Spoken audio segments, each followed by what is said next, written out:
Stand your ground laws turn innocent mistakes deadly. It's all going down. Tyrone Bowman live. Let's get this conversation started on tonight. In the opinion section of USA Today, this article was written by Caroline Light, who is the opinion contributor. Let's talk about it. On November 17, Boone County prosecutor Kent Eastwood filed voluntary manslaughter charges against Kurt Anderson, who shot and killed Maria Rios Perez as she tried to enter the front door of his home in Whitestown, Indiana. Rios Perez and her husband were part of a house cleaning crew, and a scheduling mistake sent them to the wrong address, where they tried unsuccessfully to open a locked door with the key to another home. Harmless mistakes like hers are common. People take wrong turns, mix up house numbers, or try the wrong key. Increasingly, the penalty for these everyday mistakes is death. Anderson told police he thought someone was breaking in. He quickly hired Guy Relford, the self-styled, quote, gun guy, end quote, known for defending shooters who invoke self-defense.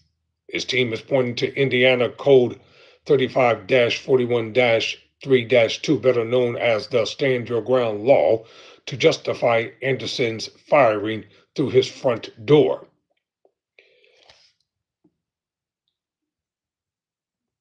Let's look at the photos of the grieving family here. An innocent mistake turned deadly. These people quickly lawyer up.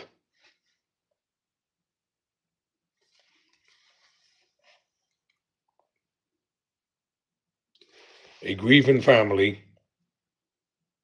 because the scheduler gave them the wrong address to go to.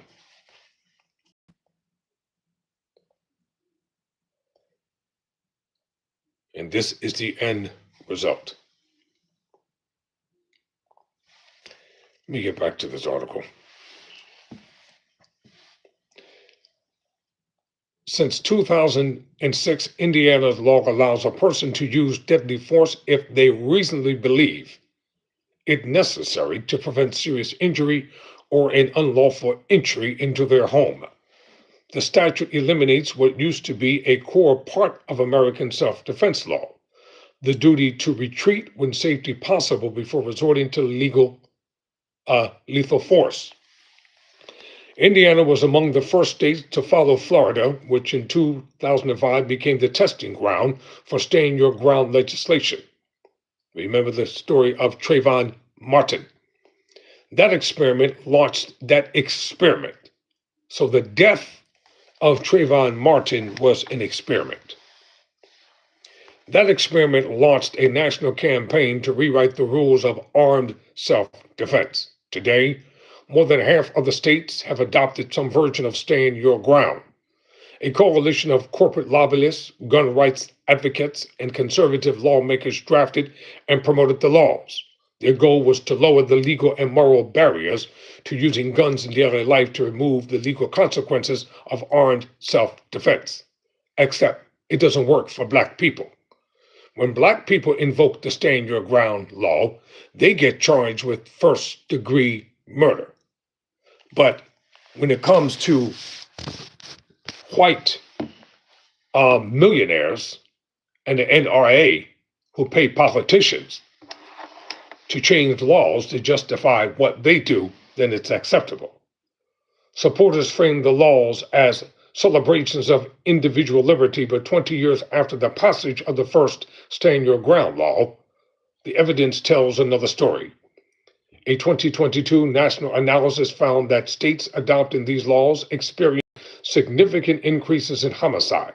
Florida saw a 31.6% rise in firearm homicides after 2005. The nonpartisan RAND Corporation concluded that there is no credible evidence that these laws deter crime. What they do instead is create more gun violence in a chilling sense, that innocent, mundane mistakes can be. One person says, I'm a Republican. It's time to renew the federal assault weapons ban. In Indiana, the law's broad protections deepen the problem. Staying your ground not only justifies deadly force based on subjective reasonable belief, but also convinces would be self defenders that they are immune to prosecution or civil liabilities.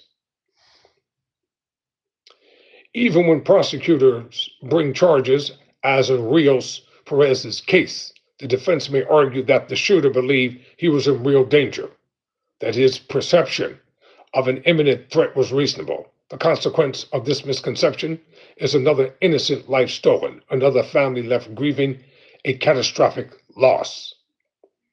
So Rios Perez's killing fits a national pattern. In 2023, 16-year-old Ralph Yaw was shot after ringing the wrong doorbell in Missouri. That same year, 20-year-old Kaylin Gillis was killed when friends accidentally turned into a stranger's driveway in upstate New York, in Florida. Jackie Owens, a 35-year-old mother of four, was shot through a closed door that June after confronting a neighbor who had thrown a pair of roller skates at one of her children.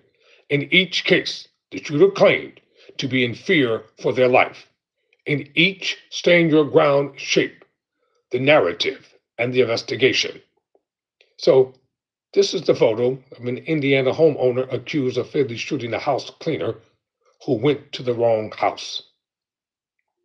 And that person has only been charged with voluntary manslaughter.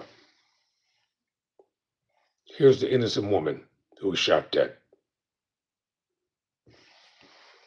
Something is wrong in America. Stand your ground laws transform subjectivity into an encompassing legal standard. Who appears dangerous? Who seems out of place?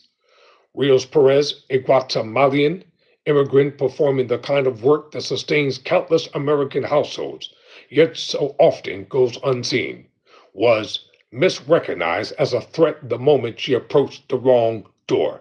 That means that the person was looking out their door. Her death exposes the moral hazard of staying your ground and the cultural logic behind it. That property is sacred, that fear is reasonable, and that guns are the ultimate guarantor of safety. Staying your ground transforms tragic misunderstandings into homicides. As the first shot mentality spreads, we must reckon with what these laws have wrought. A culture where suspicion is valorized, restraint is obsolete, and armed recklessness is rebranded as self defense. Let me ask you a question. What happens when someone of a different nationality invokes the stand your ground law when someone comes to their home? Caroline Light is a senior lecturer at Harvard University and author of, quote, Stand Your Ground, A History of Americans' Love Affair with Lethal Self-Defense.